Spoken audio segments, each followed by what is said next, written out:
BCB নির্বাচনকে ঘিরে আলোচনা আর সমালোচনাকে সামনে রেখে নির্বাচন পরবর্তী বিসিবির নতুন বোর্ড মেম্বারদের নিয়ে জমকালো আয়োজনে অনুষ্ঠিত হলো এই নাইট সেলিব্রেশন অনুষ্ঠান। রাজধানীর একটি অভিজাত রেস্তোরাঁয় গত মঙ্গলবার এই আয়োজন অনুষ্ঠিত হয়। অনুষ্ঠানে উপস্থিত ছিলেন বিসিবির সভাপতি, সহসভাপতি এবং বোর্ডের মোট 25 সদস্যের মধ্যে 22 জন। উল্লেখযোগ্যভাবে গায়ক আসিফ আকবর এবং আরো 2 জন বোর্ড সদস্য অনুষ্ঠান থেকে অনুপস্থিত ছিলেন। সন্ধ্যার পর থেকেই একে একে উপস্থিত হতে থাকেন বিসিবির বোর্ডের নবনির্বাচিত সদস্যরা। অনুষ্ঠানে অংশগ্রহণকারী বোর্ড সদস্যদের ফুল দিয়ে বরণ করা হয়।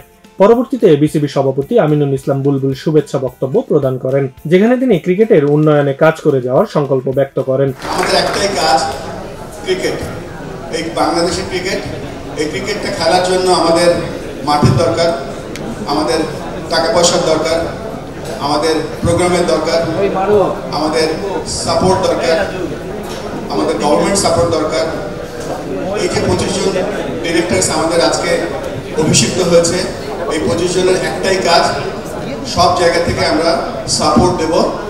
মাঝখানে যে জার্নিটা আছে, এই জার্নিটা অনেক বড়, অনেক কষ্ট, এবং এই 25 জন মিলে আজকে 25 জন ডিরেক্টর মিলে এবং বাংলাদেশ ক্রিকেট বোর্ডের সমস্ত কর্মকর্তা কর্মচারী যারা একসাথে কাজ করছে, এই সমস্ত ফোর্স আমরা একসাথে কাজ করতে চাই। এরপর শুরু হয় সঙ্গীত পরিবেশন পর্ব। জনপ্রিয় সঙ্গীত শিল্পী কণা তার কণ্ঠে কয়েকটি গান পরিবেশন করেন।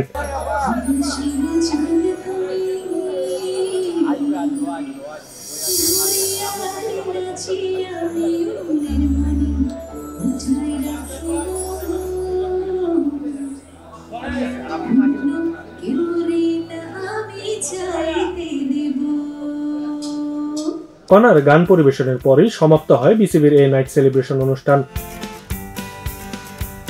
এই আয়োজনটি একদিকে যেমন নবনির্বাচিত বোর্ড সদস্যদের শুভেচ্ছা জানানোর জন্য ছিল, তেমনি ক্রিকেটের ভবিষ্যৎ নিয়ে আশাবাদ ব্যক্ত করার একটি প্ল্যাটফর্মও ছিল। আব্দুল্লাহ আল বাকি, খবরের কাগজ।